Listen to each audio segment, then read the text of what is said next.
चलिए अब हम आरंभ करते हैं। प्रश्न कुंडली में सबसे ज्यादा जो प्रश्न अक्सर ज्योतिषी के पास आता है, वो सबसे ज्यादा मेरा अनुभव कहता है कि रोग से, बीमारी से, हॉस्पिटलाइजेशन से रिलेटेड आता है। मेरे पास तो खासकर जब उनका पेशेंट हॉस्पिटलाइज हो जाता है या कोई बुरी दुर्घटना व्यक्ति के साथ घट जाती है, तो लोग ऐसे में भागे हुए आते हैं और प्रश्न लगवाते हैं कि हमारा रोगी बचेगा या नहीं बचेगा, या ठीक हो जाएगा तो कब तक ठीक हो जाएगा, बाधा है तो इस बाधा का निवारण क्या है। ऐसे में मैं आप लोगों से कहूंगा, प्रश्न कुंडली आपका बहुत ही अच्छा मार्ग प्रशस्त कर। प्रश्न जरूर लगाएं। प्रश्न लगाने से आपको रोग, रोग की सीवियरिटी और रोग के बाद क्या होगा, रिकवरी कब तक होने के चांसेस बनते हैं, ये सभी बातें हम इसके माध्यम से बता सकते हैं। अब हमें समझना होगा सर्वप्रथम कि रोग होते ही क्यों। हमारे जीवन में रोग, एक्सीडेंट्स, ऑपरेशंस, अंगहीनता, दुर्बलता जैसी समस्याएं क्यों आती? वो आती हैं पूर्व जन्म के दोषों की वजह से। पूर्व जन्म के जो दोष होते हैं, उनके परिणाम स्वरूप हमारे जीवन में, शरीर में व्याधियां जन्म लेती। आपको बहुत सारे ऐसे केस मिलेंगे जो लोग बहुत ज्यादा हेल्थ कॉन्शियस हैं, और मेरा ये मानना है हर आदमी अपने हिसाब से बेस्ट खाना खाने के में रहता है, और कहीं ना कहीं वो अपनी सेफ्टी भी करके चलता है। कुछ लोग हेल्थ कॉन्शियस इतने हैं कि वो प्राणायाम, मेडिटेशन, सब चीजों को भी करते हैं। उसके बावजूद भी वो लोग जो है बीमार हो जाते हैं और हॉस्पिटलाइज हो जाते हैं। तो क्या उसके पीछे रीजन है? तो आप एक कुंडली, ब्लैंक कुंडली बनाएं। तो सबसे पहले हम समझते हैं कि रोग की कुंडली को किस प्रकार से देखा जाता है। जो पहला भाव है वो वैद्य का है, यानी कि जो भी अक्सर रोगी तो नहीं आता, मेरा अनुभव ये भी कहता है अक्सर रोगी नहीं आते, उनके परिवार वाले आते। बहुत कम चांस होता है कि रोगी ने आया और उसने कहा मुझे ये प्रॉब्लम आ रही है। तो ऐसे चांस कम होते हैं। हमारे हिंदुस्तान में व्यक्ति जब तक बिल्कुल ठिकाने लगने की पोजीशन में ना आ जाए, कोई उसकी परवाह करता नहीं, ना वो खुद भी परवाह नहीं करता, उसकी भी कोई परवाह नहीं। तो इसलिए ऐसे समय में आपको समझ में आना चाहिए कि फर्स्ट भाव जो है कुंडली का, वो क्या रिप्रेजेंट करता है। वो डॉक्टर को रिप्रेजेंट करता है कि जो व्यक्ति इलाज करा रहा है, हम ये मान के चल रहे हैं कि वो हॉस्पिटल में है या उसका किसी हॉस्पिटल से इलाज चल रहा है। मान लीजिए कि किसी के को कैंसर की प्रॉब्लम आ गई, उसे फर्स्ट टाइम पता चला, वो व्यक्ति स्वयं या उसके परिवार वाले व्यक्ति आए और उन्होंने कहा साहब ऐसी ऐसी समस्या हो गई। तो एक ज्योतिषी को कैसे देखना है उसकी कुंडली में? तो जो प्रश्न कुंडली बनेगी, उस प्रश्न कुंडली का पहला भाव, फर्स्ट भाव, डॉक्टर की काबिलियत को दिखाता है। जहां जो भी डॉक्टर या वैद्य उस व्यक्ति का जो इलाज कर रहा है, वो सक्षम है या नहीं है। कई बार क्या होता है, बदकिस्मती ऐसी भी होती है, व्यक्ति गलत डॉक्टर के हाथ में लगता है, या देव बाधा इतनी गहरी होती है कि वो गलत दवाई दे बैठता है, या वो जाने अनजाने में डॉक्टर गलतियां कर रहा होता है, वो कुछ भी हो सकता है। जब कहते हैं ना बदकिस्मती हो, तो इंसान ऊंट पर बैठ करके चलता है तो भी कुत्ता काट लेता है। तो इन चीजों का कोई भरोसा नहीं है। तो फर्स्ट हाउस में हम डॉक्टर को बिठा दीजिए। देखो, बड़ा आसान तरीका बताऊंगा ये सब देखने के लिए। इससे ज्यादा आसान तरीका आपको नहीं मिलेगा। और चौथे भाव में आप औषधि को रख दीजिए, दवा को रख दीजिए, दवाइयां। वैसे तो फोर्थ हाउस हॉस्पिटल को भी दिखाता है कि ये हॉस्पिटल उसको सूट कर रहा है कि नहीं कर रहा है, पर हॉस्पिटल से भी ज्यादा जरूरी है दवा। जो दवा पेशेंट को दी जा रही है, वो दवा उसके लिए सही जा रही है, नहीं सही जा रही है। फोर्थ हाउस एक ध्यान रखना, ये हीलर हाउस भी है। हीलिंग देने की कैपेसिटी इसी में है, फोर्थ हाउस में। जो भी जांच होती है वो भी फोर्थ हाउस के अंडर में आती है। जैसे मान लो एलोपैथिक इलाज कर रहे हो, तो डॉक्टर आपको टेस्ट बोलेगा कि ये फला फला टेस्ट कराओ। तो कई बार रिपोर्ट ही उलट पुलट हो जाती है, वही गलत आ जाती है। ये लेबोरेटरी वाले भी बदमाशियां कर जाते हैं कई बार। कोई लैब टेस्ट कराने पहुंचे तो वो सबसे पहले ही पूछ लेता है, कोई कहे जी मेरा डायबिटिक टेस्ट करना है, तो अच्छा आपको शुगर की प्रॉब्लम है। अगर आपने बंदा अपना इंडियन आदमी सीधे मन के अपना बोल देते हैं, हाँ हाँ यार 150 से 200 के बीच में रहते, बस उसको समझ में आ गया कितनी रखनी है। तो सेवंथ हाउस जो है, उसमें आपने रोग की सीवियरिटी देखनी है कि रोग कितना सीवियर है, ये गंभीर तो नहीं है, इसके परिणाम गंभीर तो नहीं हो जाएंगे, कहीं ऐसा तो नहीं ये व्यक्ति बहुत गंभीर स्थितियों में पहुंच जाए कि मृत्यु शैया पर पहुंच जाए, कि मृत्यु तुल्य कष्ट प्राप्त हो जाए, कहीं ऐसी प्रॉब्लम तो नहीं है। तो ये सेवंथ हाउस से आपको पता लगेगा। और दसम भाव में रोगी बैठा हो। अब आपने कैसे याद रखना है इसको, बड़ा आसान है याद रखना। फर्स्ट हाउस में डॉक्टर साहब को बिठा दो, चौथे में दवा को रख दो, सातवें में रोग को रख दो, और 10वें में रोगी को रख दो। याद करने का बहुत अच्छा फार्मूला आपको बता दिया। वैसे ज्योतिष में छठा भाव रोग का है, पर आपने सिर्फ ये 4 ही चीज लिखनी है। बाकी चीजें जो मैं बोल रहा हूँ सब आपको मालूम है, आप सभी ज्योतिष के विद्यार्थी हैं। छठा भाव रोग का है। अष्टम भाव जो होता है, अचानक से होने वाले रोग, दीर्घकालिक रोग, असाध्य रोग। असाध्य रोग कहते हैं जो ठीक ही ना हो उसके। अंगहीनता, अब किसी बंदे का हाथ ही कट गया बेचारे का, तो सदा के लिए ही हो गया ये मामला, तो गड़बड़, सदा सदा के लिए मामला गड़बड़ हो गया। ये सब अष्टम भाव के परिणाम। तो इसको देखने का तरीका महाराज श्री कह रहे हैं दोबारा बताएं। महाराज जी सिंपल है। फर्स्ट हाउस में आप डॉक्टर को लिखें, यानी वैद्य को लिखें। चतुर्थ भाव में आप मेडिसिन यानी दवा को लिखें। सप्तम भाव रोगी का है, सॉरी रोग का है, सप्तम भाव में रोग है, और दसम भाव में रोगी। हाँ जी।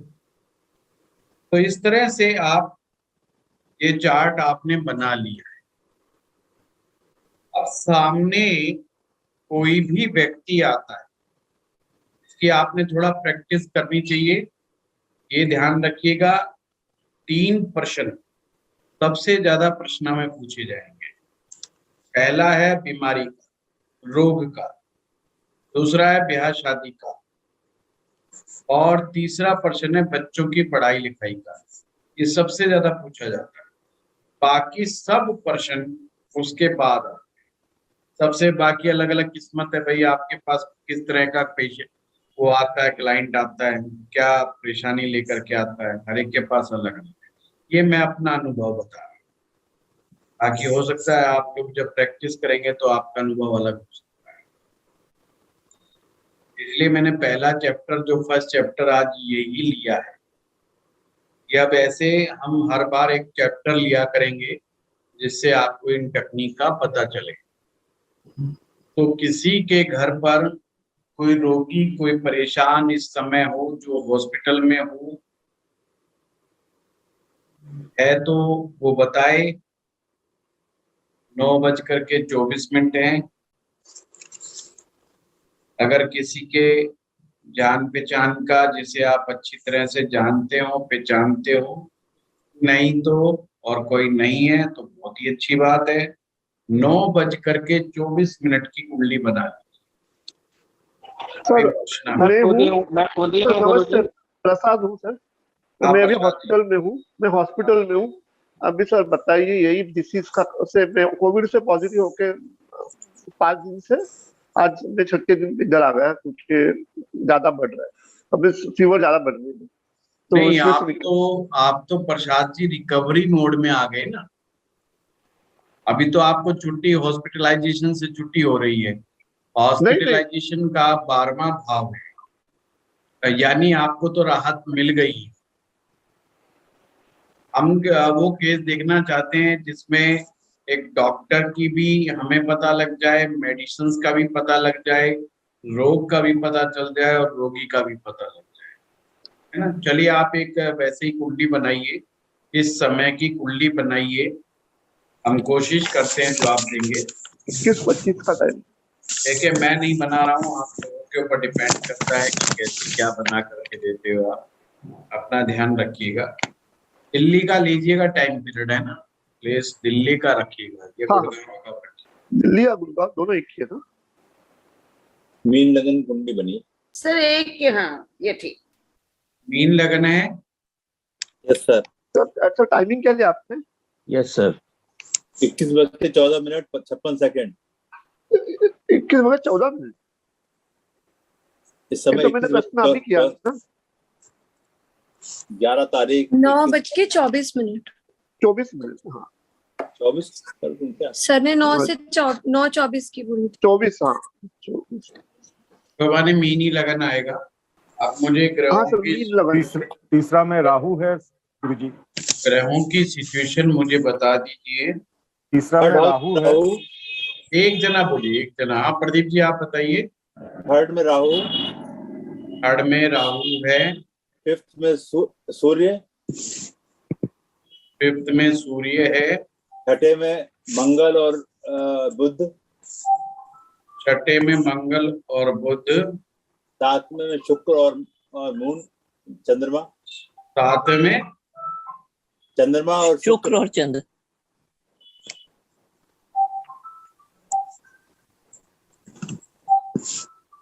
11वें में शनि, 11वें भाव में शनि है और 12वें में और 12वें में बृहस्पति। बृहस्पति वक्री है। शनि वक्री भी है। तो सूर्य शनि भी है। शनि भी वक्री है और जुपिटर भी वक्री है। हाँ, और बुध अस्त है। वो 10 है। जी हाँ जी सर। Yes sir. चलिए अब हम शुरुआत करते हैं। ये प्रश्न किसी के द्वारा नहीं पूछा गया है, फिर भी हम मानते हैं कि अगर कोई व्यक्ति ऐसे समय में प्रश्न कुंडली लगवाता है क्या स्थिति बन करके आती है। ये बाकी लोग जिन्होंने नोट नहीं किया फोटो खींच लीजिए। फर्स्ट हाउस, मान लीजिए इस समय कोई व्यक्ति प्रश्न करता है, उसका पेशेंट हॉस्पिटल में, तो ऐसे में हम क्या कहें। बड़ी शांत भाव से सोचिए। पहले जो जो सूत्र आपको प्रश्न में समझाए गए हैं वो चीजें आप ध्यान में लेके आए। जब भी आप प्रश्ना की क्लास में आए, जो मुख्य मुख्य सूत्र मैंने लिखवाए हैं पिछली क्लास की वीडियो से रिकॉर्डिंग करके जो दोबारा सुने और मेन जो सूत्र लिखवाए हैं उनको याद करें। मैं बहुत बहुत आसान सूत्रों से आपको ये प्रश्ना चार्ट करवा रहा हूं। उनको सामने रखेंगे तो गलती होने के चांस कम हो जाएंगे। फिर हर क्लास में जो नया ट्विस्ट आएगा तो वो चीज आप संभाल पाएंगे। क्योंकि जैसे आपने देखा होगा ज्योतिष में पहले भाव से कभी भी हम डॉक्टर वगैरह नहीं देखते। पहला भाव व्यक्ति का खुद है। चौथे भाव से हीलिंग इफेक्ट जरूर देखते हैं पर सप्तम से रोग नहीं देखते। हम छठे से रोग देखते हैं, 10वें से रोगी नहीं देखते। तो यहाँ पे चीजें बदल रही।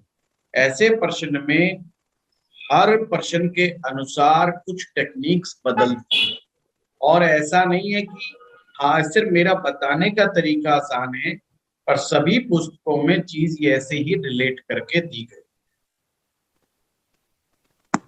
अब इसमें हम बात करते हैं फर्स्ट हाउस से। हाँ प्रताप जी बताएं। लग्न। जी सर, फर्स्ट हाउस हमको लगता है कि ये बता रहा है, आपने जो बताया कि गुरु और शुक्र का अगर लगन हो तो कार्य साधना में परेशानी होती है, उसके लिए मेहनत करना होता है। नंबर चीज, पहली बात ये पता चली। दूसरी चीज कि जो डॉक्टर को जो भाव बता रहा है, पहला भाव, उसका मालिक रेट्रो है। मतलब एक तो बहुत आसानी से बहुत अच्छा डॉक्टर नहीं मिला होगा और हो सकता है कि डॉक्टर मेहनत कर रहा हो, उसको समय लग रहा हो और कहीं ना कहीं उसको इलाज करने में कुछ परेशानी आई। 12वें में गया, सबसे बड़ी चीज। लग्नेश 12वें में। लग्नेश में बलाबल नहीं है। डॉक्टर के अंदर एफिशिएंसी नहीं है और एफिशिएंसी आने की गुंजाइश भी नहीं है क्योंकि वो रेट्रोग्रेड है।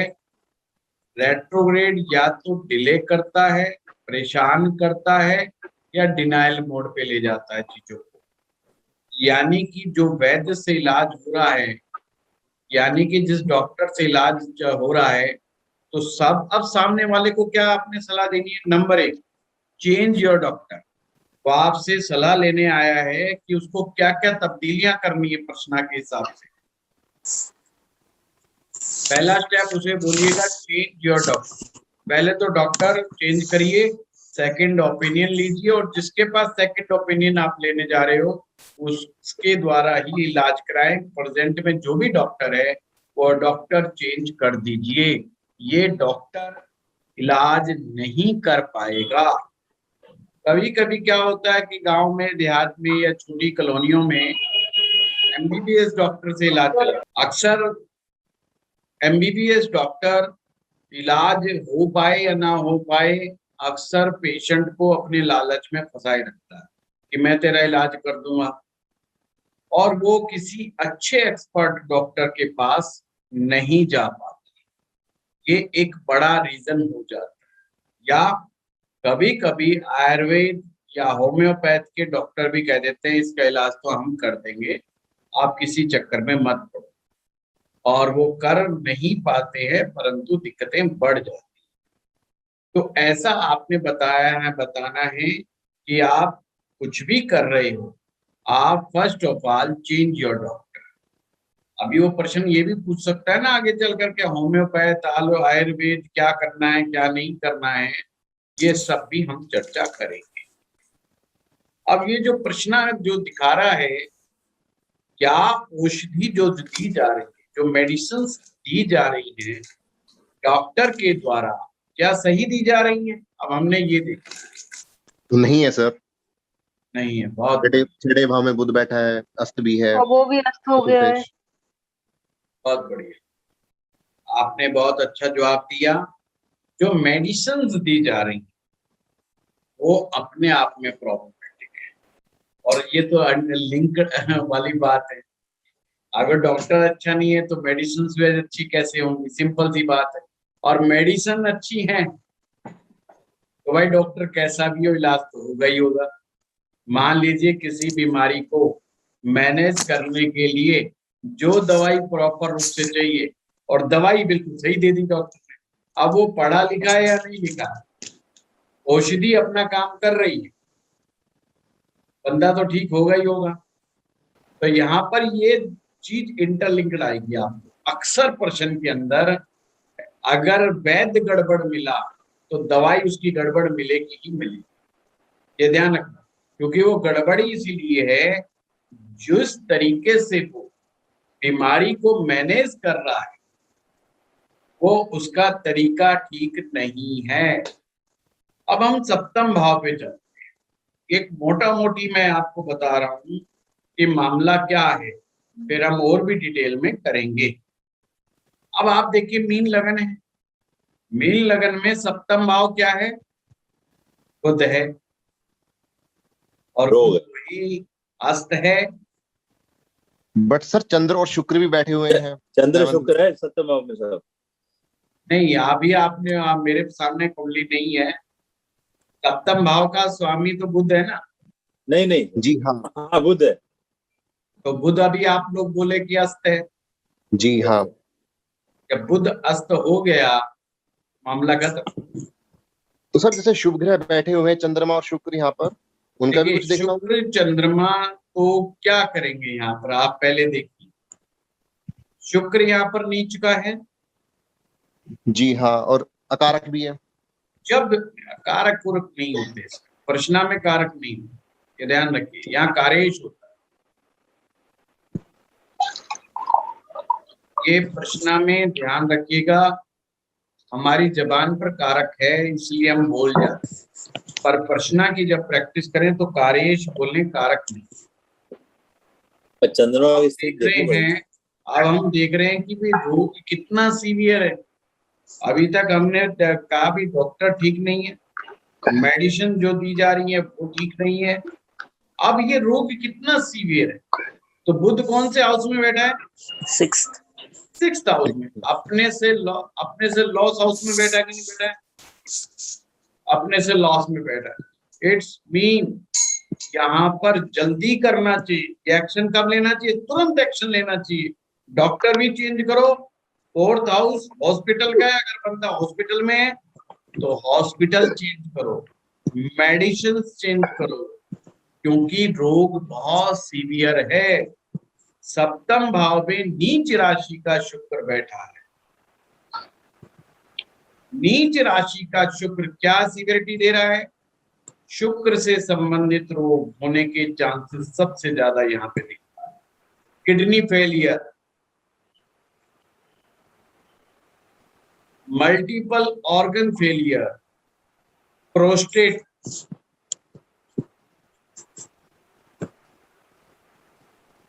की प्रॉब्लम, यूरिनरी इंफेक्शंस,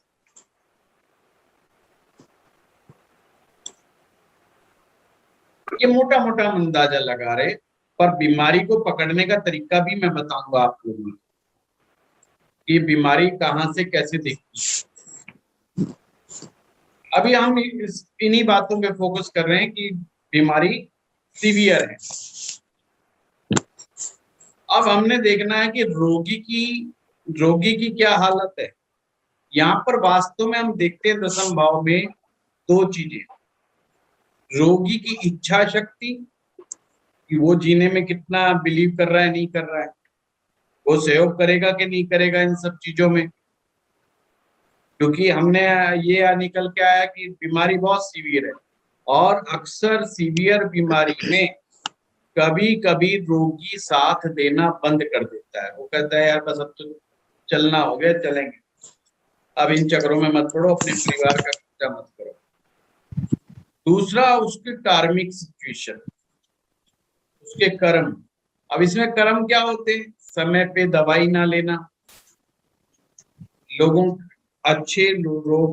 की सलाह ना मानना, परहेज ना करना। फिर डॉक्टर ने कहा है भाई ये चीज नहीं खानी, तो कई लोगों का दिमाग फिर जाता है, वो कहते हैं भाई खा खा के दिमाग घूम गया, इससे बेटर मर जाए। परहेज नहीं करते वो लोग, समय पे दवाई नहीं खाते, और बहुत ज्यादा उनका इंक्लिनेशन जीने की तरफ नहीं होता। ये कौन बताएगा? 10th हाउस बताएगा। अब 10th भाव का स्वामी कौन? बृहस्पति। बृहस्पति। और बृहस्पति गया 12वें भाव में, और ऊपर से यानी रोगी भी नहीं चाह रहा, रोगी भी चाह रहा है चलता रहे मामला, फटाफट ठीक होना वो भी नहीं चाह रहा। एक मानसिक रोग भी होता है कि जब रोगी को रोग से प्यार हो जाता है, मोहब्बत। और ये लोग बहुत मिलेंगे ऐसे जिनको दवाओं के साथ मोहब्बत है, बीमारियों के साथ मोहब्बत है। अगर उन्हें दवाई नहीं दिखाई देंगी ना तो उनको लगेगा आज रात कैसे कटेगी, पर रात को ही ना हार्ट अटैक आ। पर ये आज का प्रश्न नहीं है, तो इस विषय पे कभी और चर्चा करेंगे। ये योग भी होते हैं। अब हमने टोटल कुल मिलाकर के जमा घटा करके देखा कि मामला बहुत ही गंभीर है। ना डॉक्टर अच्छा, ना दवाई अच्छी, और बीमारी गंभीर है, और बंदा साथ नहीं दे रहा है। तो अब हमें ऐसे में ये समझना है इसके पीछे का रीजन क्या है। ये प्रश्न ऐसे समय में लगा जिसमें हर चीज गड़बड़ आ गई। इसका मतलब कोई डिवाइन पावर काम कर, कोई डिवाइन पावर काम कर रही है।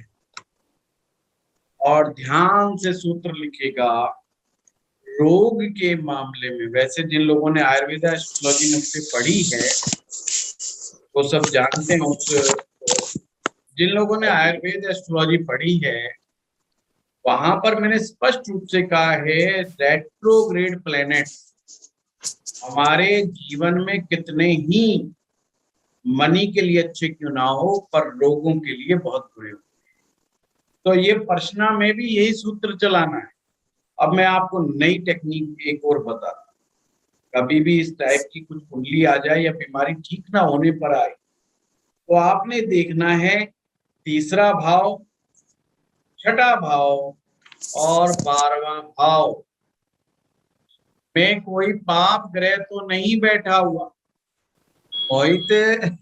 ध्यान से सुना करो, जो है 3रा भाव, 6ठा भाव और 12वें भाव में कोई पाप ग्रह तो नहीं बैठा। ये मत पूछना पाप ग्रह कौन से होते हैं, दिल को झटका लगेगा। हैं राहु मंगल शनि, फिर भी बता देता हूँ, राहु मंगल शनि 3 ग्रह पाप ग्रह होते हैं। और अगर ग्रह रेट्रोग्रेड हो जाए तो वो भी पापक हो जाता है रोग के मामले में। अगर यहाँ पर पाप ग्रह बैठे 3 में, 6 में और 12 में तो समझो ये देव बाधा है। मीना जी फिर आपने ओपन कर लिया, प्लीज सभी को मौका मिलेगा पूछने का, आप चिंता ना करो। पर अभी जो है मामला जो है वैसा शांति प्रिय तरीके से रखो, ज्यादा बेटर रहेगा। तो देव बाधा है। देव बाधा का मतलब कि देवता ही नहीं चाहते आपके, कोई ना कोई देवता की ऐसी बाधा लगी हुई है कि वहां से कृपा नहीं आ रही कि आप ठीक, डॉक्टर ठीक नहीं मिल रहा आपको, दवा ठीक नहीं मिल रही है, बीमारी डेंजरस है और आप खुद ठीक नहीं होना चाहते। इसका सीधा सीधा मतलब है अगर कभी भी ऐसी स्थिति आ जाए तो हमेशा ये जरूर चेक कर लेना कि 3रे, 6ठे, 12वें भाव में कोई पाप ग्रह तो नहीं फंस गया, कि मामला ज्यादा ही उलट पुलट आ रहा है। तो आपने इलाज करना है उसी का। स्वामी जी ये भाग्यहीनता नहीं, ये देव कृपा की रुकावट है। अब आप लोग चेक करें कि जो है ये पाप ग्रह जिस राशि भाव में बैठा है वहां राशि कौन सी है। जैसे आपने इसके अंदर जो आ रहा है, आपने देखा 12, 1, 2 वृष राशि आ रही है जहाँ राहु बैठा। आप लोगों ने देख लिया राहु बैठा है यहाँ पर। सर केतु केतु बैठा है। सॉरी सर, वृश्चिक है, सॉरी सर। राहु बैठा है सर। हाँ जी सर। स्वाति राहु जी सर। जल्दबाजी मत करा करो। कैमरा ऑफ कर लिया स्वाति जी ने। सर वो वृष और वृश्चिक का मेरे को थोड़ा सा समझ गई सर। ना लंबी लंबी श्वास लिया करो, 5 मिनट लंबी लंबी खींच करके। मुझे अब इतने समय के बाद समझ में आया कि महिलाएं ज्यादा जल्दी करती हैं। मैं तो सोचता था आदमियों में पेशेंस नहीं है। स्वाति जी नाराज मत होना। मैं ये सहन नहीं कर सकता कि कोई महिला मुझसे नाराज हो जाए। अभी अभिलाषा जी बिल्कुल भी नहीं। अभिलाषा जी लड़ मरी थी कल परसों मेरे से। मैंने कहा जी मैडम जी मुझे तो बख्शो। सर मैं वृष और वृश्चिक में कंफ्यूज बोलने में कर देती हूँ, पर अब याद रखती हूँ। अभिलाषा जी अब तो खुश हो? Yes sir, sorry. नहीं मुझसे मत वो करा सर आपसे नहीं हुआ, आप तो उससे कोई बात नहीं। मैं ना 18 साल से शादीशुदा हूँ, तो रोज एक बार मैं भुगत लेता हूँ, तो इसलिए मैं बुरा नहीं मानता। नहीं सर, आपकी कोई बात ही नहीं थी, वो सब बातें कुछ दूसरी थी। चलो कोई बात नहीं, बहुत अच्छी बात है। तो देखिए आप लोग नोट करिए, क्योंकि जरूरी नहीं कि पाप ग्रह जो है वृष राशि में ही आए। जरूरी नहीं पाप ग्रह मेष राशि में आए, ये चीज नोट करके रखना। अगर मेष राशि में पाप ग्रह हो तो आपने क्या देखना है? कुल देवता, यानी कुल देवता आपसे नाराज हैं। और कुल देवता निकालने का तरीका अगर नहीं पता तो मैं एक बार और रिपीट कर देता हूं। आप अपनी कुंडली को खोलिएगा और D20 चार्ट में जाइए और वहां दूसरे भाव को देखिएगा। दूसरे भाव में जो ग्रह होगा, यहाँ ग्रह का मतलब है वो जो शक्ति है, उससे रिलेटेड देवता कुल देवता कहलाता है। अगर वहां ग्रह नहीं बैठा है तो वहां पर को जो भी राशि है, उस राशि का जो स्वामी ग्रह है,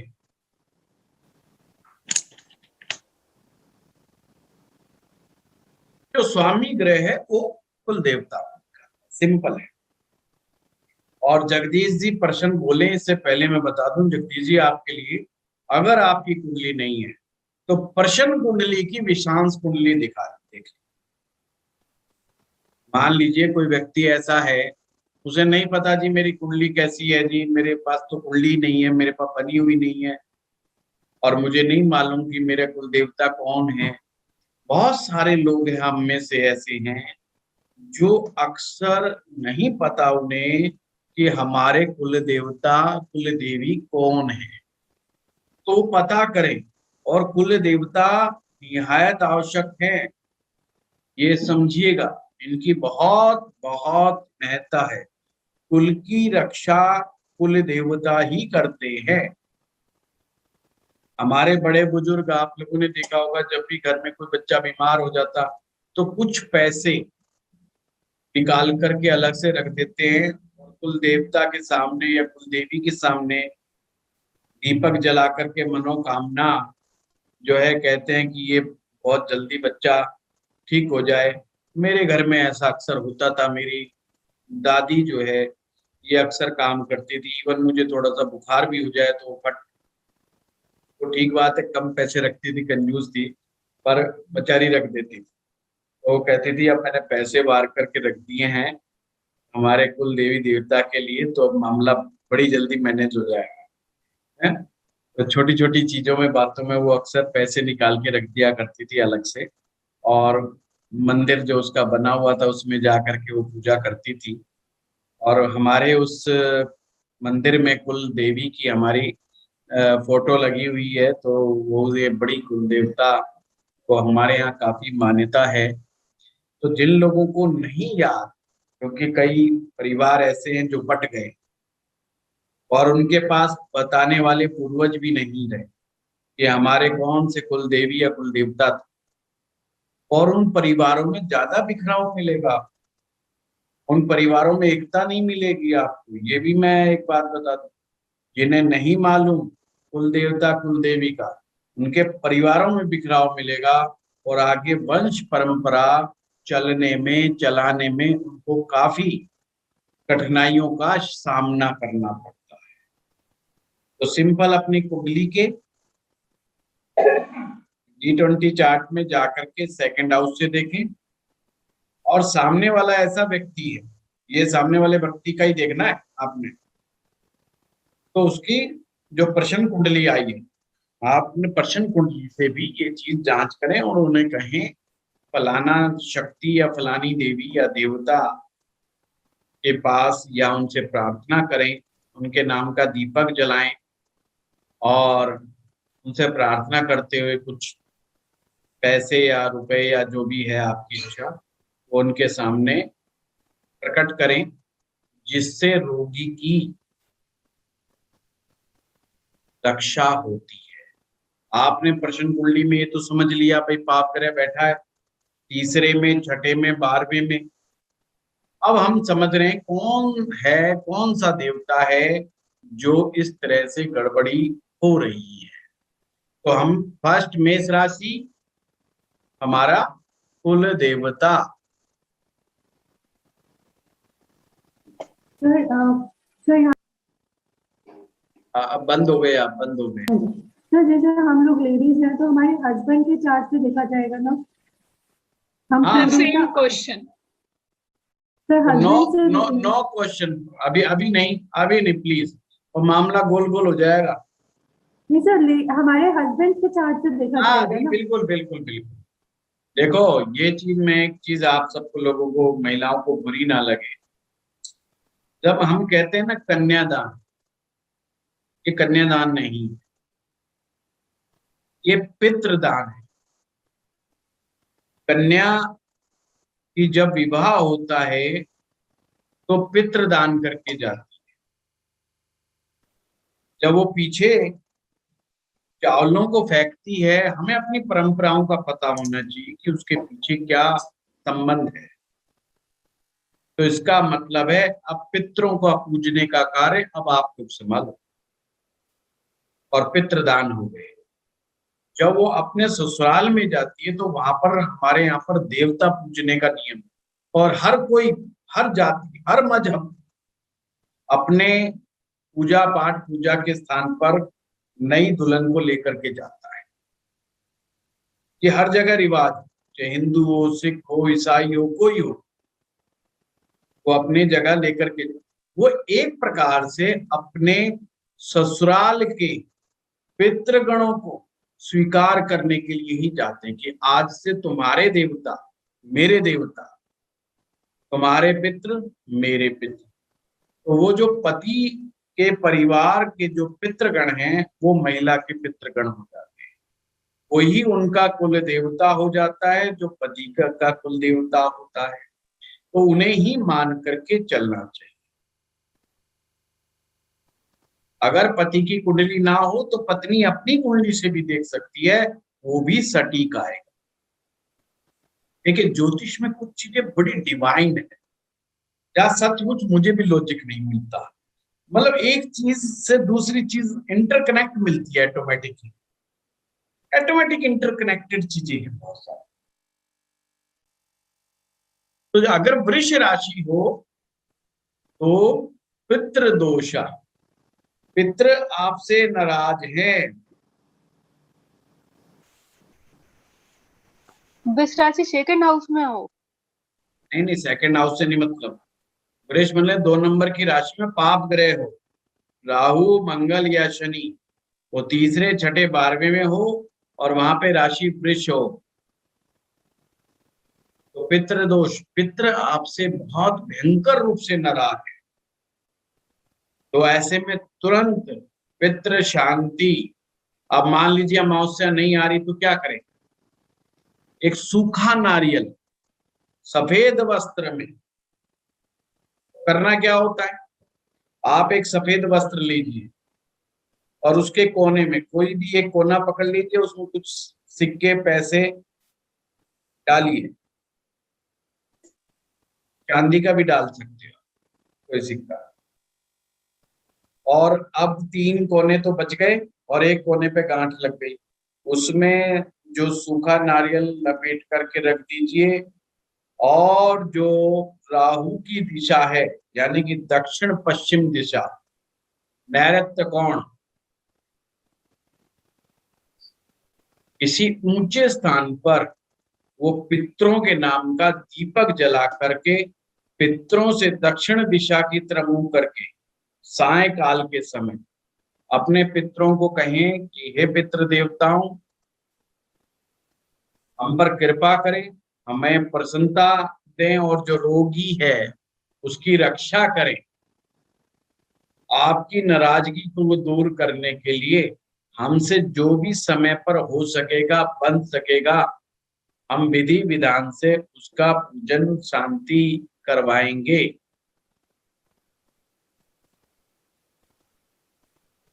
रोटी आपो, चलो मिशन रोटी आपो, प्लीज चलो प्लीज। चलो।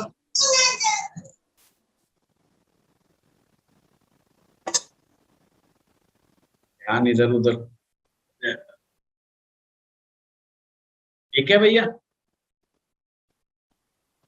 अगर मिथुन राशि हो, अब ये पितृ दोष के ऊपर आपने, मैंने कई वीडियो बनाए, कई क्लासेस में बोला है, तो अभी मैं पितृ दोष पर नहीं बोलूंगा। आप कहेंगे तो एक वीडियो बना करके डालूंगा, क्योंकि अब पितृपक्ष आने वाला है। वैसे अगर आप मेरे YouTube चैनल में जाएंगे तो 3 या 4 साल पहले मैंने एक क्लास ली थी और उसमें राजेंद्र पासी जी भी थी, पासी मैडम जी उसमें थी, और वो स्पष्ट बोलती हुई नजर आ रही है। कितनी बार क्वेश्चन उठाए थे, उस सब रिकॉर्ड है पासी जी हमारे पास। तो पितृ देवताओं पर वो बोला गया लेक्चर है, करीब करीब 1 घंटे का, मेरी क्लास का है। तो साउंड क्वालिटी अच्छी नहीं है, पिक्चर क्वालिटी अच्छी नहीं है, पर पुराना वीडियो है। अगर आप में से देखना चाहे तो एस्ट्रो पाठशाला YouTube चैनल पर जाके वीडियोस वाले सेक्शन में जाएं और वहाँ पितृ देवता का आप निकालेंगे, लास्ट में निकलेगा, तो वहाँ पर क्लास है। तो पितृ देवता का कंसेप्ट के बारे में उसमें रेमेडीज हैं, और पितृ देवता, पितृ कैसे कैसे नाराज होते हैं, पितृ दोष कैसे देखते हैं, वो सब उसमें बहुत ज्यादा डिटेल। हम साथ साथ हैं सर। जी जी जी, आपकी कृपा है हम पर और हम साथ साथ चलेंगे। ठीक है। मिथुन राशि में, वृष राशि हो गया पितृ दोष। अब जो है मिथुन राशि यदि हो तो शाकिनी, शाकिनी एक देवी होती है। शाक मैंने पत्ते, अक्सर ये गांव में बहुत पूजी जाती है। तो ऐसे में क्या करना है, किसी के साथ ऐसी हो तो किसी पवित्र पौधे को पूजा जाए। जैसे कोई घर पे आपने तुलसा लगा रखी है, कोई बेल लगा रखी है, कोई गमले में पौधा लगा रखा है, मनी प्लांट लगा रखा है, नीम का पेड़ है, बेल पत्र है, कुछ भी, केले का पेड़ है, उसके नीचे बैठ करके हाथ जोड़ करके प्रार्थना करें कि हे शाकिनी देवी, आप हमारे पेशेंट की रक्षा करें। सर शाकुंभरी मैया तो नहीं? हाँ वही वही वही, बिल्कुल नितिन आप सही कह रहे हो, शाकंभरी देवी भी कहते हैं। ये अक्सर जंगलों में पूजी जाने वाली देवी हैं, जो लोग आदिवासी हैं या जंगलों में जो लोग रहते हैं। और वैसे इनका बहुत बड़ा मंदिर भी है, स्थान भी है शाकंभरी देवी का। और ऐसे ही वही शाकिनी देवी है। कर्क राशि, यदि कर्क राशि में पाप ग्रह हो तो क्षेत्रपाल देवता, जब हमारे हवन होता है तो क्षेत्रपाल के लिए अलग से पापड़ के अंदर काली काजल लगा करके, साबुत उड़द डाल करके, उससे तिलक कर करके सिंदूर से और उनके नाम से बलि दी जाती है क्षेत्रपाल के नाम से। हवन यज्ञ जो है ठीक ठाक चले, उसके लिए क्षेत्रपाल देवता से भी इजाजत लेनी पड़ती है। क्षेत्रपाल देवता हमारे क्षेत्र की रक्षा कर, क्षेत्रपाल है मैडम। सर मुझे समझ गया है, क्षेत्रपाल हाँ जी हाँ, क्षेत्र, क्षत्रिय से क्षेत्रपाल। ठीक है बस। क्षेत्र कहते हैं ना, ये मेरा क्षेत्र है। हाँ जी। हाँ, वो क्षेत्र। क्षेत्रपाल का मतलब क्षेत्र के देवता, उस जगह के देवता। आप एक प्रकार से ग्राम देवता समझो, उस स्थान के देवता। हाँ, जैसे हमारे गुड़गांव में है शीतला माता, ये हमारी नगर देवी। ग्राम देवता जो होते हैं उन्हें भी आप देव बोल सकते हो, जो भी हो वहां। इसे कुंडली से निकालने के उस चक्कर में मत रहना। पंचम हो, सिंह राशि हो, तो कुल देवी फर्स्ट कुल देवता था, पंचम कुल देवी है। कन्या राशि हो, अब ये ध्यान रखना, कुल देवता निकाल लिया तो कुल देवी कैसे निकालेंगे, बिल्कुल कंफ्यूज नहीं होना। मान लीजिए फॉर एग्जांपल, जैसे कि मान लीजिए वहां पर सूर्य आ गए, तो सूर्य से आपने निकाला भगवान राम को, तो कुल देवी हो गई माँ सीता। या वहां से चंद्रमा से आ गए भगवान श्री कृष्णा, तो रुक्मणी जो है वो आ गई अपने कुल देवी। अगर भगवान श्री हरि विष्णु जी निकल आए तो वहां पे माँ लक्ष्मी हो गई कुल देवी। तो अभी जो आपको जिन देवताओं के मंदिर अवेलेबल है, जगहें अवेलेबल है, वो आप निकालने का प्रयास करें। या आपको अपने कुल देवता या कुल देवी के मामले में मालूम है तो आप परिवारजनों से बातचीत करें, बड़े बुजुर्गों से बातचीत करें और उसे नोट जरूर करें। और साल में, 2 साल में, 3 साल में जरूर उनके स्थान पे जाया करें। खास करके कुल देवता कुल देवी के स्थान पर जाएं। इसमें ये ना करें कि अब हम बहुत पढ़ लिख गए हैं और ये और वो। ये कुल देवता कुल देवी जो होते हैं, ये बुरे वक्त में बहुत बहुत इनकी कृपा प्राप्त होती है, तो उसमें कंफ्यूज नहीं होना। अगर ये योगिनी हो, नहीं सॉरी, कन्या राशि में योगिनी,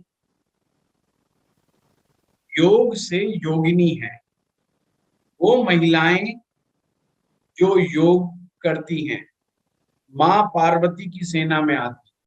ये बड़ी खतरनाक होती है युद्ध के क्षेत्र में। माँ पार्वती की सेना में 64 योगिनी। तो हर जब पाठ पूजा होता है, हवन होता है, तो 64 योगिनियों का पूजा होता है, उनको पूजा जाता है।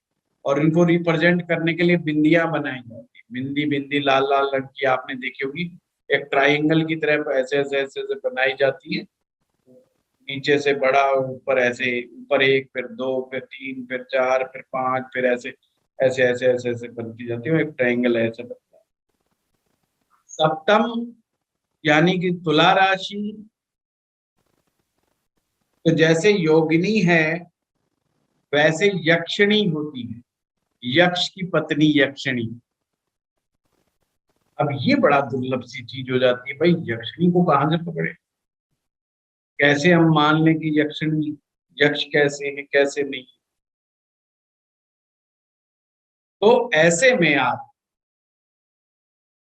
घर के आगे कोई पत्थर वगैरह मिल जाता है, या वीरान जगह पे चले जाओ, वहां उनका पूजन करो। और मीठे गुलगुले वगैरह जो चढ़ाने होते हैं इसमें। अगर वृश्चिक राशि हो तो नाग, अच्छा उसे ये ध्यान रखना चाहिए, नाग पंचमी वाले दिन नाग का पूजन जरूर करें। और उसका भाई जरूरी नहीं नाग नूग पकड़ के लाने के चक्कर में मत पड़ना। आटे का नाग बनता है, आटे के जैसे आटा गूंद लेते हैं फिर उसका नाग बनाया। तो दूध से, जल से अभिषेक करके, दूध से अभिषेक करके, नियम तो है कि फिर बहते जल में प्रवाहित कर। सर हम चांदी के भी नाग से करते हैं, चांदी की, सर चांदी के भी नाक से भी कर सकते हैं उस दिन? बिल्कुल बिल्कुल बिल्कुल बिल्कुल। छोटे छोटे जो आते हैं पैर में। हाँ, देखो पॉकेट अलाउ करनी चाहिए, बेशक सोने का करो, पर किसी को बता देना वह गंगा जी में कि मैं सोने का कर रही हूँ, ताकि बेचारा निकाल ले, कोई फायदा हो जाए। सबसे बढ़िया है आटे के जो गुद्दा हुआ आटा होता है उसके बना करके नाग ऐसे उसका जलाभिषेक वगैरह दुग्धाभिषेक करके करना चाहिए। अब ये चीज ध्यान रखना, बीमार होता बंदा एट ए टाइम पे, सिचुएशन फंसती है एट ए टाइम पे, तो अगर आप देखते हैं कि ये फला राशि है तो उन्हें कहें कि घर पर बैठ के ही हाथ जोड़ें और उनसे कहें कि समय आने पर मैं आपके जो भी पूजन का विधान है मैं अवश्य ही करूंगा। पर ये ध्यान रखें, उन्हें समझा दें कि ज्यादा अंग्रेज बनने की जरूरत नहीं है, मुंह से अगर बोल दिया तो करना पड़ेगा, कल को विपरीत परिस्थिति में फंस जाएगा तो ये चीज जो आप मान्यता बोल देते हो ना एक बार, तो उसे भाई जरूर पूरी करा करो, नहीं समस्या में फंस जाओगे बुरी तरीके से। इससे बेटर है तुम बोलो ही मत, बोल रहे हो तो जरूर पूरी करो। कई लोग है ना हवा में फेंकते रहते हैं ऐसे ही, भगवान कर दे इस बार तो एक डील फाइनल कर दे, बस डील फाइनल होते ही फिर तो देख के मामले में ये नहीं बताते क्या देख।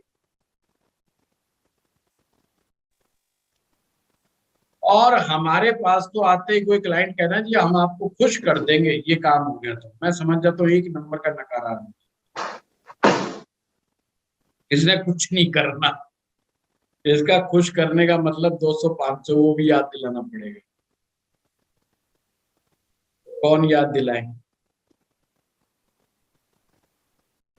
अगर धनु राशि हो तो यक्ष,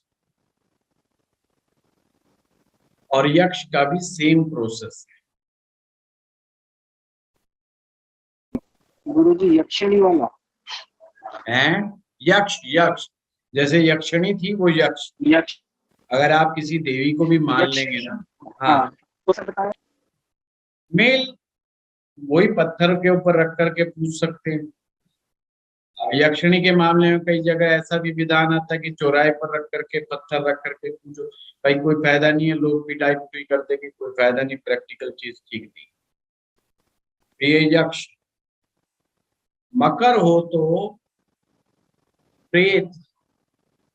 अब प्रेत पूजन कैसे करें, ये बड़ी भारी समस्या वाली बात है। सिर्फ आपने हाथ जोड़ करके बोलना है और फिर प्रेत की शांति, एक प्रेत स्रोत आता है, ये नारायण बलि में बोला जाता है, तो आप ये ब्राह्मण द्वारा करना, इसमें एक्सपर्ट बनने की जरूरत नहीं भैया। कोई खुद ही प्रेत स्रोत और ये सब किताबों से देखना के बोलना शुरू कर दे और आप किसी प्रेत आत्मा को अट्रैक्ट कर लें। ये ध्यान रखना, ये अट्रैक्ट भी हो जाती है, तो इन चक्रों में नहीं पड़ना भाई। सिर्फ हाथ जोड़ के उस समय कहें, कोई भी हमारे इर्द गिर्द अगर प्रेत आत्मा है और हमारे को एक ऐसी कोई समस्या आ रही है, आप शांत रहें, आपके लिए जो भी हमसे बन पड़ेगा वो हम करेंगे, आपकी शांति के लिए, आपकी मुक्ति के लिए हमसे जो भी बन पड़ेगा। तो ऐसे में नारायण बलि कराना भी बहुत उत्तम रहता है। अज्ञात प्रेत के नाम से, प्रेत योनि से उन्हें निकालने के लिए आप ये कार्य भी करवा सकते। कुंभ राशि, वो घड़े वाली राशि, उसमें सिंपल है, वरुण देवता, तो जल का पूजन कर सकते हो, कलश स्थापित करवा दो, उसमें जल हो, उसका पूजन करने से, जैसे ये तो घर में होता है तो आप डेली भी पूजन कर सकते हो।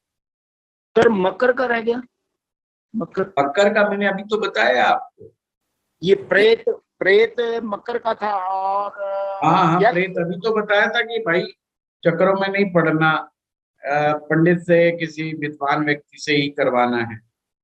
मीन राशि, इष्ट देवता के कारण, इसका मतलब इष्ट देवता आपसे नाराज। इष्ट देवता निकालने का तरीका मैं कई बार आप लोगों को बता चुका हूं। कुंभ का क्या लिखवा था सर? कुंभ में वरुण, थैंक यू सर। ये पाप ग्रह है। तीसरे, छठे और 12वें में राहु, मंगल या शनि या कोई वक्री ग्रह यहाँ बैठा हो तो ऐसा विचार करना चाहिए, क्योंकि उसने ये क्वेश्चन जरूर पूछना है कि जी अब आपके अनुसार तो मैं फंस गया हूं या मेरा पारिवारिक व्यक्ति फंस गया बुरी तरीके से, अब हम करें तो करें क्या। तो अगर कोई पाप ग्रह आ जाए तो इन लोगों की शांति पहले करें। ऐसा नहीं कि मन आया और आपने बोल दिया महामृत्युंजय जाप करा लो या अमर संजीवनी करा लो या फलाना करवा लो, ये नहीं। सबसे पहले छोटे छोटे ये जो विधान है इन्हें करें। तो डायरी में लिख लेना जो बोलो भाई कि नाग देवता का पूजन होगा या ये होगा, ये डायरी में लिख लेना, रिमाइंडर में डाल लेना।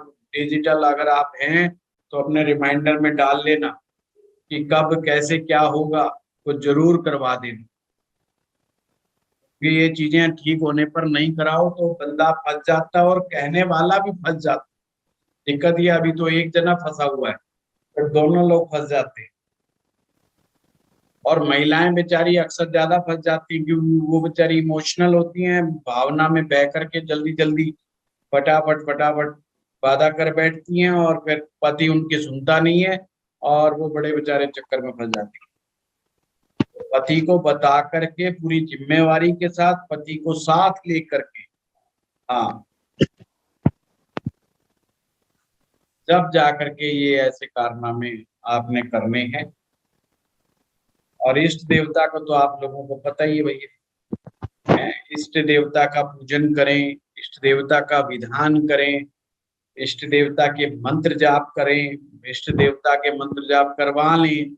अगर आपके पास समय का अभाव है, जैसे मान लीजिए किसी के इष्ट देवता सूर्य नारायण भगवान है, अब वो तो फंसा हुआ है बीमार के चक्कर में और आपने देखा कि पाप ग्रह मीन राशि में बैठा है, तो आप तुरंत सूर्य ग्रह के मंत्र जाप को इत्यादि का प्रबंध करें, ब्राह्मणों के द्वारा करवाएं, तो उससे जल्दी राहत मिलती है। गुरुजी सूर्य देवता कहाँ से आए? है जी गुरुजी सूर्य देवता कहाँ से आए? नहीं आए कहीं से नहीं, मैंने बोला है कि अगर हो तो आए कहीं नहीं।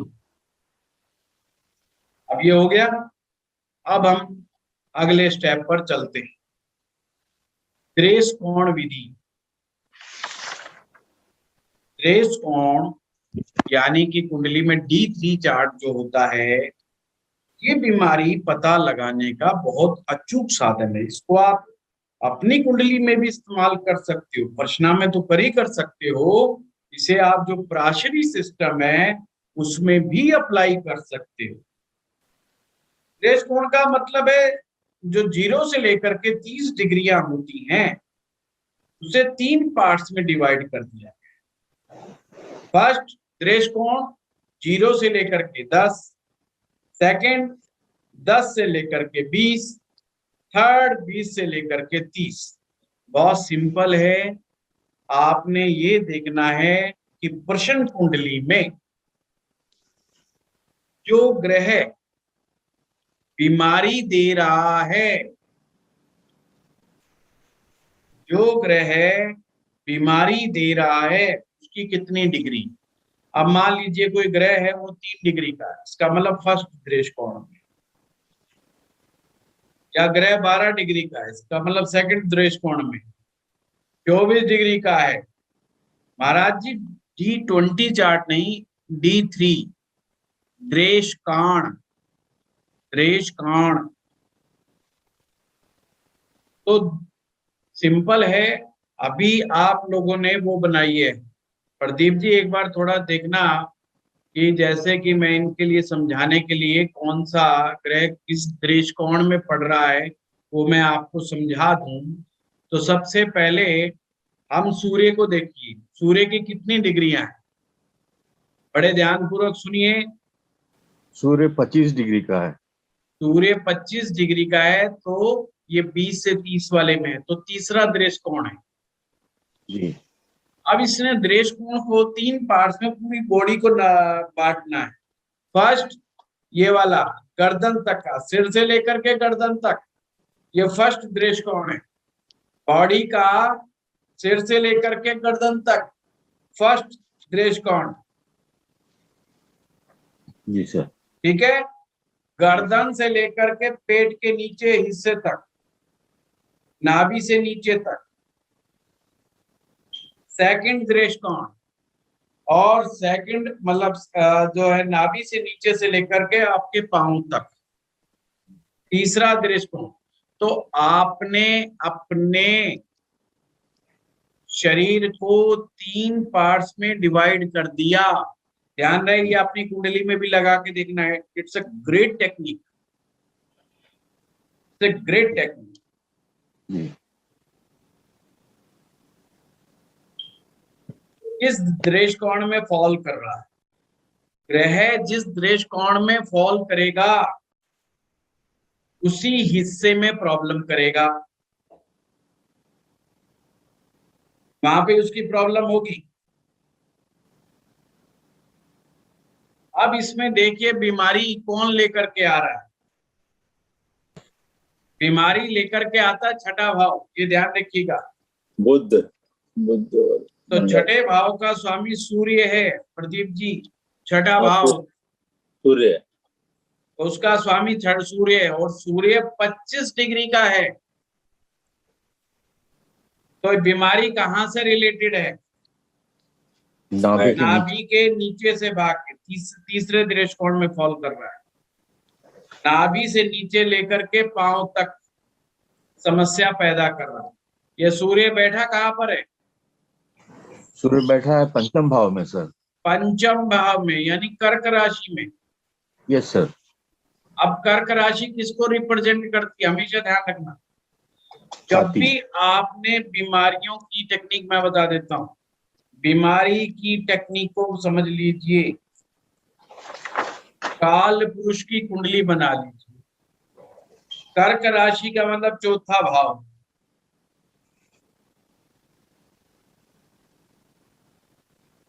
चौथे भाव में कौन सा पित्त दोष है कि काफ कफ दोष है या वात दोष है? तो चौथे भाव में ये जल तत्व है। यहाँ पर चौथे भाव में, चौथे भाव में जल तत्व है, कफ दोष है। तो कफ दोष से होने वाला विकार। अच्छा, तीसरे दृष्टिकोण में ये जननांग भी, प्राइवेट पार्ट्स भी सब इसी में आते हैं। जैसे प्रोस्टेट की प्रॉब्लम हो जाना, यूरिनरी इन्फेक्शन हो जाना या अदर्स इन्फेक्शंस हो जाना, ये सब थर्ड दृष्टिकोण में दिखाता है। तो यहाँ पर सूर्य तीसरे मतलब कर्क राशि में है और तीसरे दृष्टिकोण में फॉल कर रहा है। कर्क यानी कफ संबंधी विकार। कफ के कारण शरीर के निचले भाग में दिक्कत पैदा हो रही है। कफ का मतलब जल तत्व है। Yes sir. अब यानी ये यूरिन से रिलेटेड दिक्कत करती है। अच्छा, पहले आप देखिए, इंटरलिंक करिए। जब हम सप्तम भाव से देख रहे थे, हम कह रहे थे शुक्र ग्रह नीच राशि में है। गुर्दा, जब मैंने कहा था यूरिन, यूरिन से यूरिन इन्फेक्शन। अब छठा भाव वही चीज को दिखा रहा है, रिप्रेजेंट कर रहा है। कफ जल। क्या इस व्यक्ति को असाध्य रोग है? तो अष्टम भाव देखिए, असाध्य रोग अष्टम भाव से देखे जाते हैं। तो कौन सी राशि फॉल कर रही है वहां? तुला राशि। तुला राशि का स्वामी शुक्र, और शुक्र अपने से 12वें जाकर के नीच के हो गए। देखिए फिर आ गया शुक्र। अष्टमेश शुक्र है और वो सप्तम में बैठा है। वो भी वही बात दिखा रहा है कि kidney, ureter, urinary system, prostate, prostate cancer जैसी चीजें, क्योंकि चंद्रमा भी जल है, शुक्र भी जल है, और ये असाध्य रोग है। असाध्य है इसलिए कि 8th हाउस से संबंधित कर लिया। यस यस यस, ये 8 से आ रहा है। और वैसे ही बृहस्पति आ रहा है, मैंने बताया था बृहस्पति और शुक्र के लगन आए तो बड़ा प्रयास करने के बाद सफलता मिलती है। तो यानी कि यहाँ पर असाध्य रोग वाली एक कुंडली निकल करके आई है। उसको वृष राशि में जो निकल करके आया है, उनके पितृगण उनके नाराज हैं, उन्हें पितरों की भी शांति करनी चाहिए, करवानी चाहिए। हाँ बेटा, क्या देख रहे हैं? तभी पूरी कर दे रहे, 10:30 बज गए। गुरुजी, छठे में मंगल भी आ रहा है। हाँ, अपनी अपनी कुंडली में दृष्टिकोण की टेक्निक लगा के देखिएगा, फिर आगे अगले क्लास में हम जो है बढ़ेंगे। अभी रोग के ऊपर खत्म नहीं हुई है, रोग पर अभी चर्चा होगी। आपका होमवर्क है कि आप राशि और शरीर के अंगों को लिखिए। जैसे मेष राशि सिर को दिखाती है, ऐसे ये जो राशियां बटी हुई है, छाती जो है कर्क राशि दिखाती है, सिंह जो है पेट को दिखा रहा है ना। ये सारा आप नोट कीजिएगा। आपको पहले भी करा रखा है, नहीं तो गूगल से आप कर सकते हैं ये कार्य, पुस्तकों में भी लिखा हुआ है। वही चीज है, पर होमवर्क करके आइए ताकि फिर हम रोग और रोग से संबंधित टेक्निक को लिखें, फिर हम प्रश्न करेंगे। हाँ प्रताप जी, कोई बात है? जी सर, इसमें जैसे 3, 6 और 12 तीनों में पाप ग्रह, तो तीनों का उपाय करना होगा। अगर तीनों में आ जाए तो करना हो। हाँ, इसमें जैसे इस कुंडली में तीनों में है। अच्छा, मंगल छठे में आ गया है, ठीक है। और 12वें में बकरी आ गया, बकरी। जी जी जी, बिल्कुल तीनों करने पड़ेंगे। और वैसे भी पर्सन कुंडली बड़ी टिपिकल आई है, मतलब चांस कमजोर नजर आ रहे हैं। गुरुजी, अक्टूबर की 15 तारीख सब बकरी आएंगे गुरु, तो जब भी आप प्रश्न लगाएंगे अक्टूबर तक सब बकरी होगा। तो प्रश्न पूछना ही नहीं चाहिए, प्रश्न का उत्तर बकरी के टाइम पे नहीं देना चाहिए, ये मैंने सीखा है। सर ये विषांश कुंडली क्या होती है? इसलिए मैंने सबसे पहले पूछा, आप में से कोई ऐसा व्यक्ति तो नहीं है जिसका कोई खास आदमी इस समय हॉस्पिटल में हो या असाध्य रोग से पीड़ित हो, ताकि हम उसका देख पाते। हाँ, कौन अभी क्या बोल रहा था? सर मैं बोल रहा था विषांश कुंडली, आपने कहा था प्रश्न कुंडली के साथ जिसकी नहीं है वो विषांश कुंडली देखे। प्रश्न कुंडली में वैसे ही चार्ट के अंदर है ना 16 कुंडलियां, 16 वर्ग की कुंडलियां निकल करके आती है जगदीश जी। उसमें जैसे ही आप जाएंगे तो विषांश कुंडली भी साथ में आएगी। तो जिस व्यक्ति की सामने वाले की अगर विषांश कुंडली नहीं है, जैसे मान लीजिए आप है, आपकी कुंडली नहीं है, तो अगर ऐसी कोई बात होती है तो हम क्या कहेंगे, तो आप प्रश्न कुंडली की T20 चार्ट का ही सेकंड हाउस से कुल देवता निकालते हैं। जी ठीक है, थैंक यू।